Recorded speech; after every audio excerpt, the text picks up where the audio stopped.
상 17장 1절에서 7절까지 말씀입니다.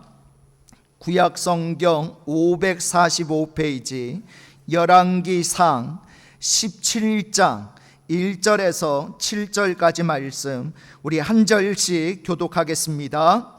길르앗에 우거하는 자 중에 디셉 사람 엘리야가 아합에게 말하되, 내가 섬기는 이스라엘의 하나님 여호와께서 살아계심을 두고 맹세하노니 내 말이 없으면 수년 동안 비도 이슬도 있지 아니하리라 하니라.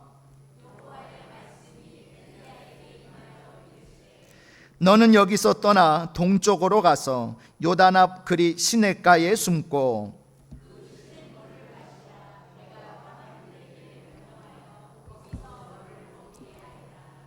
그가 여호와의 말씀과 같이 하여 곧 가서 요단 앞 그리 시냇가에 머물매.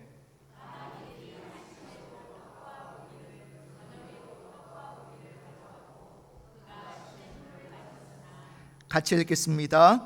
땅에 비가 내리지 아니하므로 얼마 후에 그 시내가 마르니라. 아멘. 예, 오늘 말씀의 제목 따라해 보실까요? 그리 시냇가의 훈련. 그리 시냇가의 훈련. 예. 여러분 기도를 많이 해주셔가지고 우리 김영진 권사님이 이제 내일 병원에서 퇴원을 하실 예정입니다. 예, 그래서 지난번에 기부술을 해야 되는데 이게 피부가 다친 피부가 아물지가 않아서 기부술을 못 하고 있었는데 이제 피부가 아물고 상처가 이제 아물면서 기부술을 하셨고 이제 내일 퇴원해서 일단 집으로 아마 오실 예정이라고 그렇게 연락이 왔습니다. 여러분 기도해 주셔서 이제 집에 오시면 또 하나님께서 회복시켜 주셔서 교회도 오실 날이 속히 올 줄로 믿습니다. 예. 이렇게 봄의 기운이 완연하게 느껴지는 것 같습니다. 우리 서로 우리 좌우 옆 사람하고 이렇게 인사 한번 나눠볼까요? 당신의 영혼에도 봄이 오기를 축복합니다.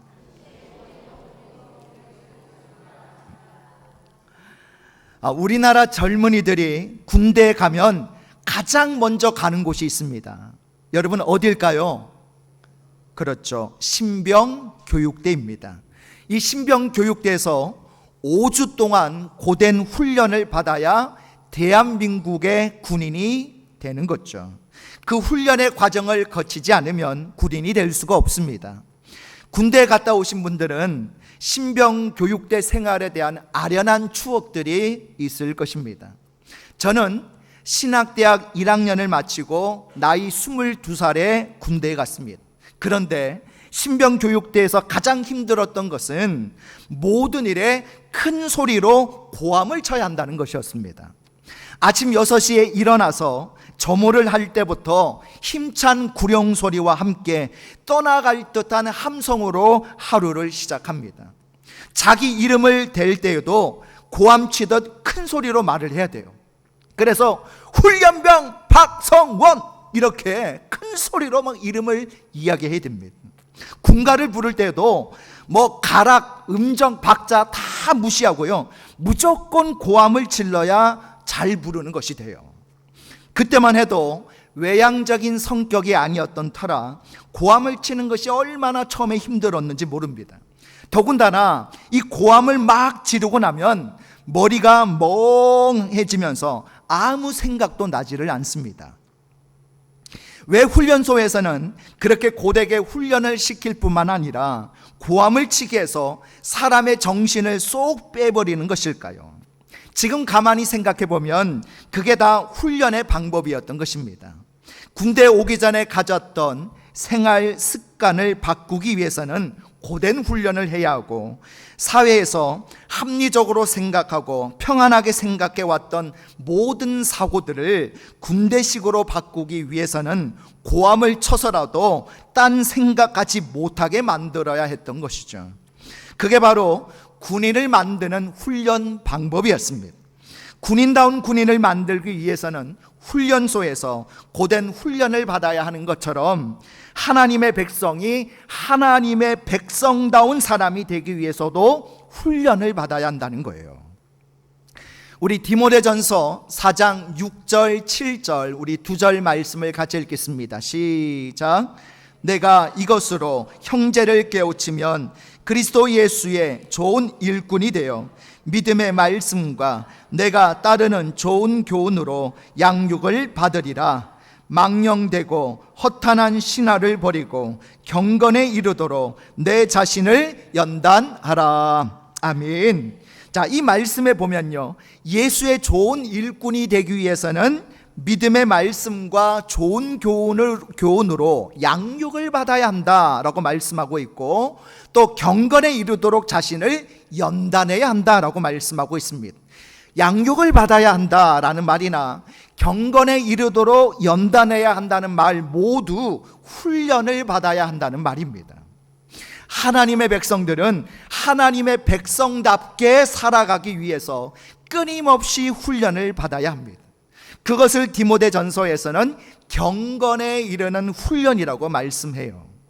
군인이 되기 위해서 훈련을 받는 것처럼 육체적인 훈련을 받는 것도 유익이 되지만 우리에게 가장 필요한 훈련은 무엇일까요?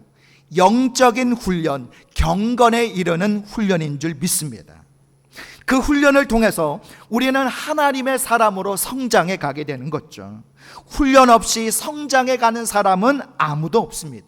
하나님께서 당신의 백성을 쓰시기 위해서 반드시 훈련의 과정을 거치게 만드십니다. 저는 우리 모든 성도들이 하나님의 훈련 학교에서 잘 훈련받아서 하나님의 귀한 일꾼으로 쓰임받는 은혜가 있으시기를 바랍니다. 자, 우리 앞뒤 전후좌우로 서로 이렇게 고백해 볼까요? 하나님께 잘 훈련 받읍시다.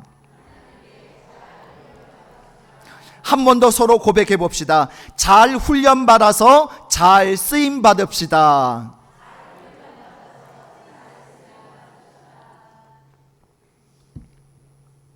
예, 오늘 본문 말씀은 엘리야의 훈련 과정에 대한 말씀인데요. 여러분, 엘리야는 구약 성경에 나오는 선지자 가운데 가장 위대한 선지자죠. 이스라엘의 가장 위대한 민족의 지도자 누굽니까? 모세. 이스라엘의 가장 위대한 왕 누굴까요? 다윗. 그리고 이스라엘의 가장 위대한 선지자는 누구? 엘리야. 자, 그래서 예수님께서 변화산에 올라가셨을 때 모세와 함께 엘리야가 나타나서 예수님과 함께 그 예수님의 죽으심에 대해서 말씀을 나눈 적도 있었죠.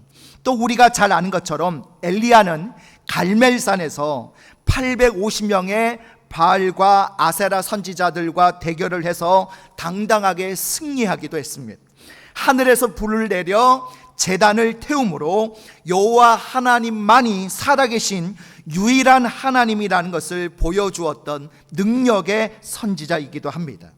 이렇게 가장 위대한 선지자요, 가장 큰 능력을 나타냈던 선지자 엘리야도 하나님의 훈련 학교에서 훈련의 과정을 거친 후에야 비로소 진정한 선지자가 될 수가 있었습니다. 오늘 우리가 읽은 이 열왕기상 17장의 말씀이 바로 엘리야가 훈련을 받는 장면입니다. 우리 열왕기상 17장 1절을 같이 읽겠습니다. 17장 1절 시작. 길르앗에 우거하는 자 중에 디셉 사람 엘리야가 아합에게 말하되 내가 섬기는 이스라엘의 하나님 여호와께서 살아계심을 두고 맹세하노니 내 말이 없으면 수년 동안 비도 이슬도 있지 아니하리라 하니라. 아멘. 오늘 본문 1절에서 엘리야를 소개하고 있는데, 자, 어떤 엘리야라고 소개하고 있습니까? 무슨 사람? 디셉 사람 엘리야라고 소개하고 있습니다. 자, 디셉 사람이라는 말은요, 디셉이라는 마을 출신, 그런 뜻이죠. 자, 당시 모든 사람을 그렇게 출신 이름을 따서 어디 출신 아무개라고 그렇게 불렀습니다. 자, 여러분, 우리나라도 그런 출신 지역을 따져서 이름을 부르고 했죠. 안성대, 그렇죠? 진부대, 그리고 봉평대, 아마 여러분들 그렇게 아마 불려본 경험들이 있을 겁니다. 엘리야도 그렇게 불리고 있는 거예요. 자, 그런데 1절에 보면 엘리야가 아합 왕에게 이렇게 예언을 합니다. 내가 섬기는 이스라엘의 하나님 여호와께서 살아계심을 두고 맹세하노니 내 말이 없으면 수년 동안 비도 이슬도 있지 아니하리라. 하나님의 말씀을 선포한 선지자이긴 선지자인데 아직까지 선지자나 하나님의 사람으로 불리지 않고 있다는 거예요. 하나님의 훈련 학교를 졸업하기 전까지는 하나님의 사람 엘리야가 아니라 어떤 엘리야예요? 단지 디셉 사람 엘리야일 뿐이다라는 겁니다. 하나님의 훈련 학교를 졸업한 후에야 드디어 하나님의 사람으로 불리게 돼요. 자, 우리 열왕기상 17장 24절을 같이 한번 읽어보겠습니다. 시작. 여인이 엘리야에게 이르되 내가 이제야 당신은 하나님의 사람이시요 당신의 입에 있는 여호와의 말씀이 진실한 줄 아노라 하니라. 아멘. 자, 여기 24절에 보면요, 하나님의 훈련 학교를 졸업한 후부터 이제 디셉 사람 엘리야가 아닌 하나님의 사람 엘리야로 불리고 있음을 볼 수가 있죠. 그리고 오늘 본문 2절과 3절은 엘리야를 이제 하나님의 훈련 학교인 그릿 시내가로 부르신 이병 통지서와도 같은 그런 내용입니다. 자, 우리 열왕기상 17장 2절과 3절로 같이 했습니다. 시작. 여호와의 말씀이 엘리야에게 임하여 이르시되 너는 여기서 떠나 동쪽으로 가서 요단 앞 그릿 시내가에 숨고. 아멘. 여러분 한번 생각해 보시기 바랍니다. 당시만 해도 엘리사는요 무명 선지자에 불과해요. 자, 그런데 그 당시 이 북이스라엘을 다스리던 아합 왕은 어떤 사람입니까? 그는 이스라엘 역사상 가장 악한 왕으로 평가받는 사람이에요. 당시 왕이라고 하면 무서운 권력자가 아닙니까? 말 한마디로 사람을 죽이고 살릴 수 있는 아주 막강한 권력을 가진 사람입니다. 더군다나 아합 뒤에는 이세벨이라고 하는 아주 무시무시한 왕비가 있었죠. 이세벨은 열왕기상 18장 4절에 의하면 이 왕비라는 권력을 이용해 가지고요 여호와의 선지자들을 수도 없이 죽였던 그런 여인이에요. 마치 파리를 때려잡듯이 하나님의 선지자들을 무참히 죽인 무서운 여인입니다.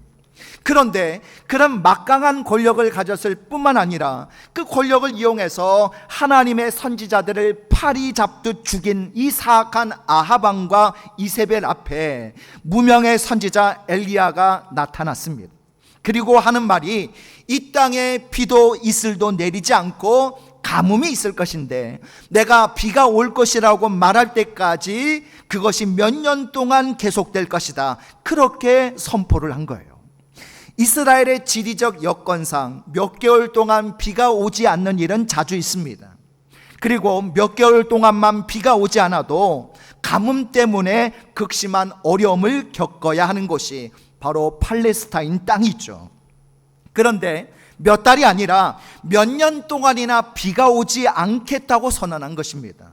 이 선언은 곧 저주의 선언과도 같은 거예요. 아합과 이세벨은 하나님을 두려워하지도 않습니다. 아무리 엘리야가 하나님의 말씀이 이렇습니다 외쳐도 그들은 눈 하나 꿈쩍하지 않을 사람들입니다. 그런데 어디서 왔는지 하나님의 선지자라고 하는 사람이 왕 앞에 나타나더니 몇 년 동안 비가 오지 않을 것이라는 저주를 선언한 것입니다. 오늘 성경에는 자세하게 언급되어 있지는 않지만 그 말씀을 선포하는 후에 엘리야는 여러분 어땠을 것 같습니까? 굉장히 두려워했을 것 같아요. 엘리야도 아합과 이세벨이 어떤 사람들인지 잘 알고 있습니다. 그들이 마음만 먹으면 얼마든지 자기 목숨을 파리 죽이듯 죽일 수 있다는 거, 이미 이세벨이 수많은 하나님의 선지자들을 죽인 것을 보았기 때문에 더욱 두려울 수밖에 없었겠죠. 하나님의 말씀을 선포하고 두려워 떨고 있는 엘리야에게 오늘 하나님께서 그릿 시내가로 가서 숨어 있으라 라는 명령을 내리십니다. 이제부터 본격적으로 하나님의 사람으로 거듭나기 위한 훈련이 시작된 것이죠. 엘리야 선지자가 가장 먼저 받아야 하는 훈련은 어떤 훈련이냐? 숨는 훈련입니다. 한번 따라해 보실까요? 숨는 훈련. 사람이 자기의 삶의 자리를 버리고 혼자 있는 곳으로 피해 숨는다는 것이 결코 쉽지는 않습니다. 그러나 하나님의 사람으로 훈련받기 위해서는 숨어야 한다는 거예요. 여러분, 신약시대 가장 위대한 사도라고 불리는 바울은 다메섹 도상에서 주님을 만난 직후에 여러분, 그가 공식적으로 사역을 하기 전까지 3년 동안이나 훈련을 받았습니다. 어디에서 훈련을 받았는지 아십니까? 아라비아 사막에서 훈련을 받았어요. 무려 3년 동안이나 그 아라비아 사막에 숨어 있었습니다. 그는 아무도 없는 이 아라비아 사막에서 3년 동안이나 숨는 훈련을 받았다는 거예요. 숨는 훈련이란 게 뭐냐? 모든 분주한 삶을 떠나서 조용히 하나님과만 만나는 훈련이에요. 하나님만 묵상하고 하나님과만 교제하는 거룩한 시간을 갖는 훈련입니다. 우리의 삶이 분주하다 보면 우리는 하나님을 잊고 살기가 쉽죠. 그래서 우리는 의도적으로 하나님만을 생각하며 하나님을 만나는 조용한 시간, 숨는 훈련을 해야 한다는 거예요. 하나님께서 이스라엘 백성에게 여러 절기를 지키라고 명령하시면서 절기를 지킬 때에 꼭 하셨던 명령이 있습니다. 그 절기 기간에는 아무 노동도 해서는 안 된다라는 거죠. 하나님의 절기를 지키면서 노동을 하지 말라고 하신 이유가 뭘까요? 분주한 삶에서 벗어나서 그 절기 기간 동안에는 온전히 하나님만 생각하며 지내라는 그런 뜻입니다. 우리도 종종 숨는 훈련을 해야 됩니다. 하나님과 나만의 시간을 가져야 되는 거죠. 그리고 그 시간을 통해 하나님을 깊이 묵상할 수 있어야 됩니다. 때로는 기도원에 가도 좋고요, 며칠씩 시간을 낼 수 없다면 조용한 새벽 시간에 하나님과 만나는 시간을 갖는 것도 좋습니다. 말씀을 깊이 묵상하면서 또 깊이 기도하면서 하나님을 만나시기를 바랍니다. 그런 훈련을 받지 않으면요, 교회에서 열심히 사역하고 열심히 신앙생활을 하지만 나의 하나님이 없게 되는 거예요. 교회에 하나님은 있어도 나의 하나님을 만나지 못하게 된다는 거예요. 나의 하나님이 없기 때문에 봉사를 하고 사역을 해도 가슴이 허전한 거예요. 어려운 시련이 오고 환난이 오면 굉장히 힘들어하고 영적으로 무너지는 거예요. 여러분, 나의 하나님을 만나시기를 바랍니다. 자, 하나님께서 이렇게 엘리야를 이제 그리시네가 훈련소로 보내신 후에 그곳에서 살아남는 방법을 알려주시는데요, 우리 열왕기상 17장 4절을 같이 읽겠습니다. 17장 4절 시작. 그 시냇물을 마시라. 내가 까마귀들에게 명령하여 거기서 너를 먹이게 하리라. 아멘. 자, 이것이 하나님께서 엘리야를 살리시는 방법입니다. 자, 까마귀들이 하나님의 양식을 나르는, 요즘으로 치면 배달기사가 되어서 하나님의 선지자 엘리야에게 양식을 가져다 준다는 거예요. 여러분 같으면 과연 이 하나님의 말씀을 여러분 믿으시겠습니까? 아이고, 하나님, 아니 사람이 갖다 주면 모르겠는데 까마귀가 갖다 준다고요? 아니, 뭐 말도 안 되는 소리를 하십니까? 여러분, 쉽게 받아들이기 어려운 말씀이 있죠. 그리시네가로 가면 무리야 쉽게 얻을 수 있을 것입니다. 그런데 까마귀를 통해서 먹을 것을 가져다 주신다니 그 말씀은 쉽게 받아들일 수 없는 말씀이 있죠. 그런데도 엘리야는 그런 하나님의 말씀을 의지해서 그리시네가로 갔습니다. 사실 이 까마귀를 통해서 음식을 공급받는 것은 철저하게 누구만 의지하도록 하는 훈련이에요? 그렇죠. 하나님만 의지하도록 하는 훈련이다라는 거예요. 여러분, 성경학자들은 엘리야가 그리시네가에 살았던 기간이 3년 정도라고 이야기합니다. 여러분, 우리 열왕기상 17장 5절을 한번 읽어볼까요? 17장 5절 시작. 그가 여호와의 말씀과 같이 하여 곧 가서 요단 앞 그리시네가에 머물매. 자, 우리 여기 5절 말씀에 보면 그냥 머물매라고 나와 있어서 그냥 우리가 여름 휴가 때 텐트 치고 며칠 동안 계곡에서 캠핑하는 것처럼 잠시 머문 것이 아닌가라고 우리는 그동안 생각해 왔는데 그게 아니다라는 겁니다. 이 머물매라는 이 말의 원어를 보면 그곳에 정착하여 살았다라는 뜻을 가지고 있는 단어가 쓰이고 있습니다. 아예 그곳에서 살림을 찾았다는 거예요. 언제 하나님께서 그곳을 떠나라고 말씀하실지 모르기 때문에 이 그리시네가를 생활 근거지로 삼아서 3년 동안이나 그곳에서 살았다는 것입니다. 그 3년의 기간은 철저하게 하나님만 의지하는 그런 삶을 살도록 만드는 훈련 기간이었던 거죠. 까마귀가 매일 먹을 양식을 가져다 줍니다. 우리 여기 교회 텃밭에 까마귀들이 여기 살거든요. 제가 볼 때 한 20마리가 살아요. 그런데 그 까마귀들에게 저희 가정에서 항상 먹을 양식을 제공해 줍니다. 음식물이 나오면 이렇게 밭에 뿌리잖아요. 그럼 까마귀들이 날라와서 열심히 주워 먹습니다. 까까까까 그러면서 고마워요. 고마워요. 예. 얼마나 그냥 감사하게 잘 먹는지. 그런데 오늘 반대로 까마귀가 엘리야를 먹여 살리고 있습니다. 어떻게 보면 하루하루가 불안하지 않았겠어요. 전국적으로 가뭄이 들어서 먹을 것이 없습니다. 그런데 3년 동안이나 까마귀가 매일 아침 저녁으로 떡과 고기를 물어다 주는 거예요.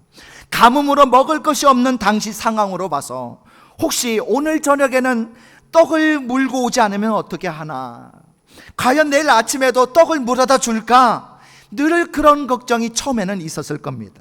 그러나 그런 걱정을 통해서 엘리야는요, 하나님을 신뢰하는 방법을 배워가게 됩니다. 저녁거리를 걱정했는데 하나님께서 까마귀를 통해서 떡과 고기를 가져다 주십니다. 아침거리를 걱정했는데 아침에도 역시 까마귀가 떡과 고기를 물어옵니다. 시간이 지나면 지날수록 하나님의 기묘하신 방법을 점점 신뢰하게 만듭니다. 모든 불가능 속에서도 모든 것을 가능케 하시는 하나님의 능력을 철저하게 믿도록 훈련을 받는 것이죠. 자, 이런 훈련을 받았기 때문에 나중에 갈멜산에서 바알 선지자와 아세라 선지자 850명을 불러놓고 대결을 할 때에 하늘에서 불을 내려서 제단을 태우는 그분을 참신으로 인정하자, 그런 제안을 할 수가 있었던 것입니다. 3년 동안이나 이어진 가뭄과 흉년 중에서도 단 한 번도 떡과 고기를 빠뜨리지 않고 공급해 주신 하나님이라고 한다면 능히 하늘에서 불을 내려 제단을 태우실 수 있다는 확신을 갖게 되었던 것이죠. 여러분, 지금까지 하나님께서 우리에게 필요한 것들을 채워주신 것은 하나님의 훈련 방법이었다는 것을 여러분 아십니까? 아무리 나라의 경제가 어렵다 하더라도 우리에게 일용할 양식을 주시고 우리의 삶에 필요한 것들을 하나씩 하나씩 채워주신 것은 지금도 살아계셔서 역사하시는 그 살아계신 하나님을 의지하도록 하시는 하나님의 훈련 방법이라는 겁니다. 물론 우리가 기대했던 것만큼 채워지지 않을 때도 있었을 겁니다. 때로는 큰 것을 기대했는데 너무 작은 것만 주셨을 때도 있을 거예요. 그러나 그런 모든 과정 속에서 하나님께서는 우리에게 날마다 필요한 것을 채워주셨습니다. 엘리야에게는 아침 저녁으로 먹을 것을 공급해 주셨습니다. 이스라엘 백성들에게도 40년 동안 광야에서 매일 아침 두 가지를 주셨죠. 무엇과 무엇을 주셨어요? 만나와 메추라기를 주셨습니다. 그들은 40년 동안이나 하나님을 신뢰하는 훈련을 받은 거예요. 그런데도 이스라엘 백성들은 툭하면 불평합니다. 처음 만나와 메추라기를 주실 때만 해도 얼마나 감사했는지 몰라요. 처음 먹을 때는 만나가 너무 맛있어가지고 만나라는 이름도 이스라엘 백성들이 직접 지었는데, 출애굽기 16장에 보면요, 이스라엘 백성들이 난생 처음 먹어보는 음식을 먹고는 그 맛이 꿀 섞은 과자처럼 맛있었습니다. 그래서 그 이름을 만나라고 지었어요. 그런데 40년 동안 먹다 보니까 이제 신물이 나게 된 거예요. 그래서 민수기 11장 6절에 보니까 이렇게 불평을 합니다. 이제는 우리의 기력이 다하여 이 만나 외에는 보이는 것이 아무것도 없도다. 무슨 뜻입니까? 40년 동안 만나만 먹다 보니 기력이 쇠하였는데 기력을 보충할 먹거리가 만나 외에는 아무것도 없다는 불평이 있죠. 이제는 만나가 지긋지긋해졌다는 거예요. 고기라고 주신 메추라기를 40년 동안 먹었더니 이제는 이빨에서 고약한 냄새가 난다고 불평을 합니다. 이스라엘 백성들은 40년 동안이나 먹을 것 마실 것을 공급해 주신 하나님의 은혜를 망각하고 훈련받기를 거부하고 불평을 한 거죠. 그런데 엘리야는 3년 동안이나 아침 저녁으로 먹을 것을 통해서 하나님을 신뢰하는 훈련을 잘 받았습니다. 그것이 엘리야로 하여금 능력 있고 위대한 선지자로 만드는 미끄럼이 된 것입니다. 오늘도 하나님은 우리에게 삶의 피로를 채워주시면서 하나님을 신뢰하도록 훈련하고 계십니다. 여러분, 하나님께서 우리 삶에 주신 것, 작은 것 하나하나를 통해서 더욱 하나님을 신뢰하는 그런 훈련을 받으시기를 바랍니다. 그 훈련을 잘 받으면요, 우리가 하나님의 능력 있는 일꾼으로 점점 성장해 가게 되는 거예요. 때로는 우리의 기대치보다 작게 주신다고 불평하지 마시고, 먹을 것을 주신 것만으로도 감사하고, 필요한 최소한의 것을 주신 것만으로도 하나님을 믿고 신뢰하는 훈련을 받으실 수 있기를 바랍니다. 엘리야가 훈련을 받던 그리 시냇가는 오직 하나님만 신뢰하면서 살아갈 수밖에 없는 곳입니다. 까마귀라고 하는 초자연적인 방법으로 먹이시고 시냇물이라는 자연적인 방법으로 마시게 하셨습니다. 자, 그런데 어떤 일이 일어납니까? 우리 열왕기상 17장 7절을 같이 한번 읽어보겠습니다. 시작. 땅에 비가 내리지 아니하므로 얼마 후에 그 시내가 마르니라. 아멘. 자, 엘리야가 그 시냇물을 지금까지 마셨는데 땅에 비가 내리지 아니하므로 그 시내가 말랐다라고 말씀하고 있어요. 여러분, 시냇물을 마르게 하신 것도 엘리야를 뭐 하시기 위한 하나님의 방법일까요? 훈련하시기 위한 하나님의 방법이에요. 엘리야가 지금까지 훈련을 받은 것은 까마귀를 통해서 하나님을 신뢰하는 것과 시냇물을 마시게 하심으로 하나님의 사랑을 깨닫게 하는 것이었습니다. 그런데 그 시냇물이 말라버리고 만 거예요. 여러분, 시냇물이 말랐다고 하는 것은 하나님께서 엘리야를 버리셨다는 뜻이 아니에요. 여러분, 우리 인생의 시냇물이 말랐다는 것 역시 하나님께서 우리를 미워하신다든지 우리를 버리셨다는 것을 뜻하는 게 아니다라는 것입니다. 우리가 이걸 잘 알아야 돼요. 우리 인간의 생각으로는 하나님께서 우리에게 주신 축복을 빼앗아 가지 않을 것이다 라고 기대합니다. 일단 물을 주시면 그 물을 평생 빼앗아 가지 않으실 거라고 기대합니다. 그러나 하나님은 그렇지 않아요. 때로는 우리가 절대적으로 의지했던 것들까지도 다 빼앗을 수도 있어요. 우리를 훈련시키기 위해서는 우리의 소중한 것까지도 잠시 거두어 가십니다. 그러나 우리는 어떻게 생각합니까? 사업이 번창하게 되면 하나님께서 내 사업을 빼앗아 가지 않게 하실 거라고 생각합니다. 그러다가 사업이 어려워지고 망하면 하나님을 원망하죠. 우리에게 자녀를 주셨는데 자녀를 선물로 주시면 절대로 자녀를 빼앗아 가지 않으실 거라고 생각합니다. 그러나 종종 우리 주변에서 보면 신실하게 신앙생활 하는 사람들의 자녀들을 먼저 거두어 가시는 경우도 있지 않습니까? 번창했던 사업이 망하고 알뜰살뜰 모아두었던 재산을 한순간에 다 빼앗길 수도 있고, 심지어 사랑하는 자녀나 가족들을 거두어 가실 수도 있습니다. 그게 우리를 훈련시키기 위한 하나님의 방법일 수 있다는 거예요. 때로는 굉장히 혹독한 방법으로 우리를 훈련시키십니다.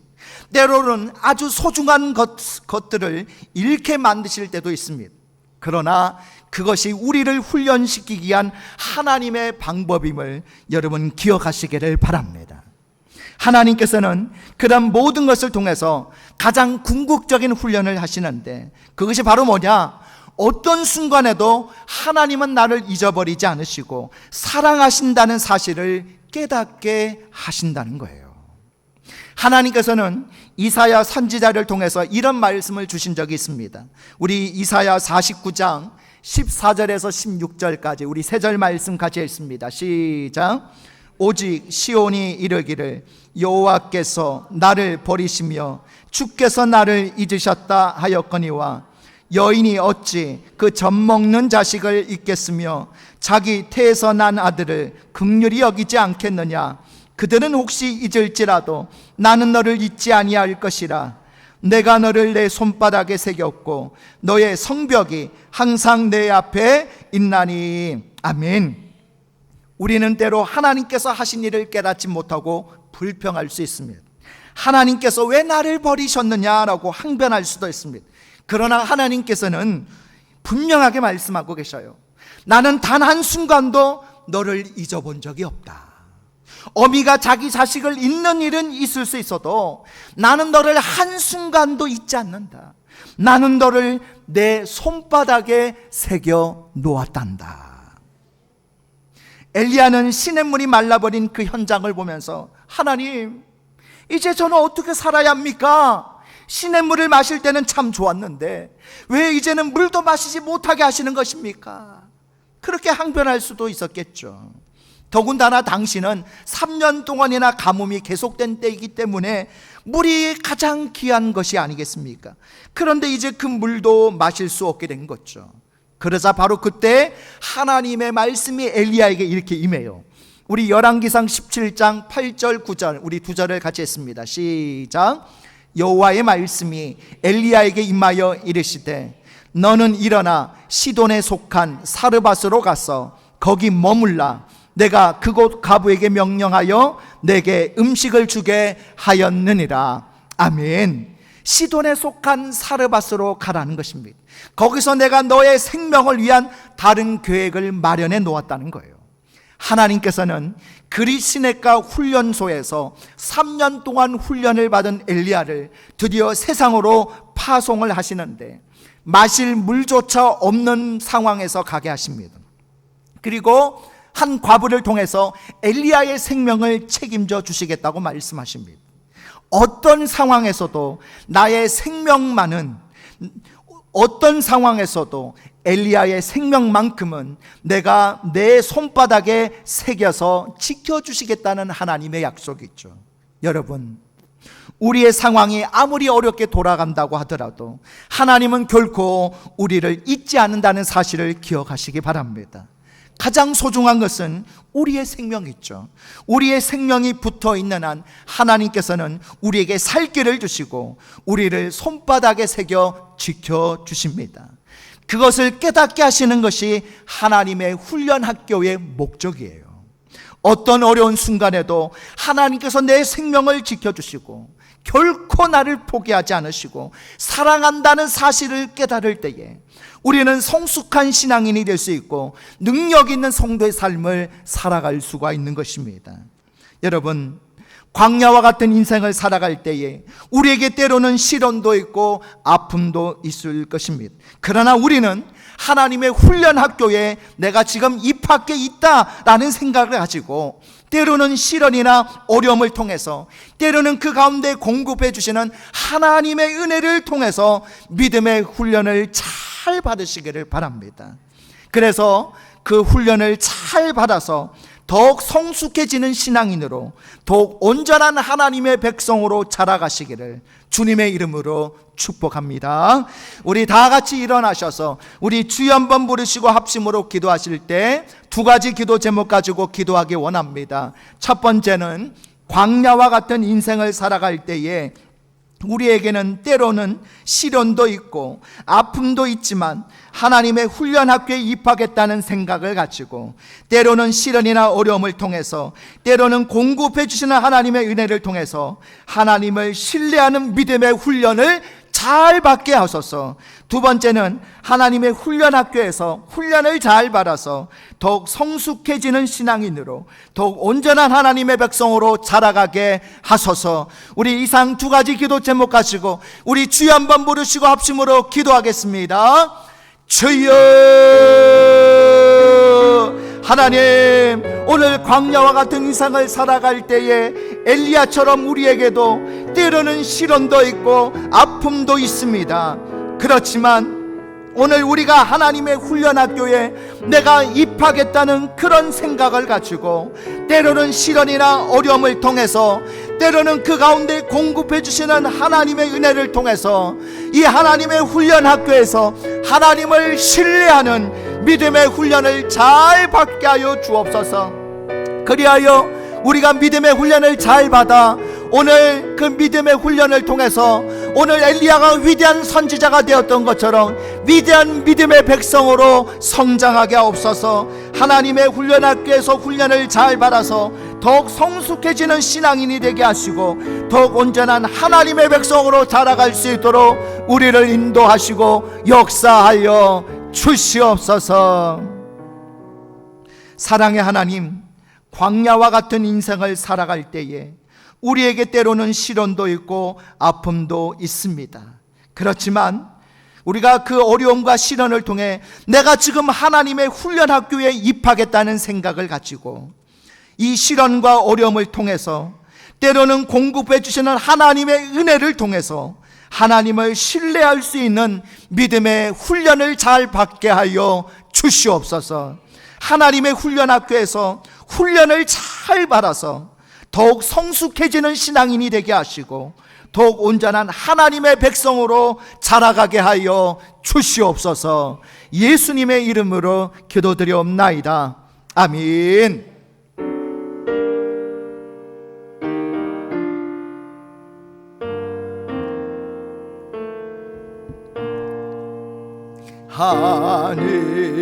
하늘에 계신 아버지, 이름 거룩하사 주님 나라 임하시고 뜻이 이루어지다.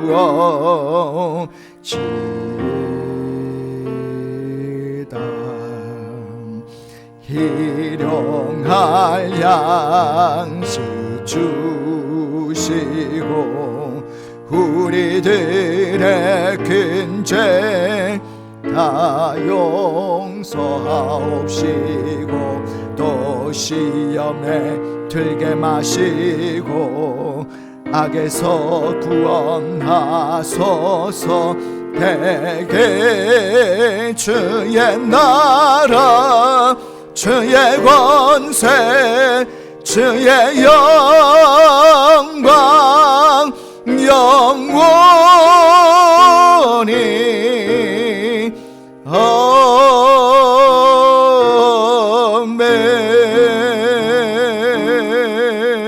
아멘. 이제는 우리 주 예수 그리스도의 은혜와 하나님 아버지의 무한하신 사랑하심과 성령님의 감화감동 충만하신 은혜와 역사가 하나님의 훈련학교에서 시련과 어려움을 통해서 때로는 공급해 주시는 하나님의 은혜를 통해서 하나님을 신뢰하는 믿음의 훈련을 잘 받아 더욱 성숙해지는 신앙인으로 더욱 온전한 하나님의 백성으로 살아갈 것을 다짐하고 결단하는 우리 믿음의 권속들 머리 위에 지금부터 영원토록 함께 있을지어다. 아멘.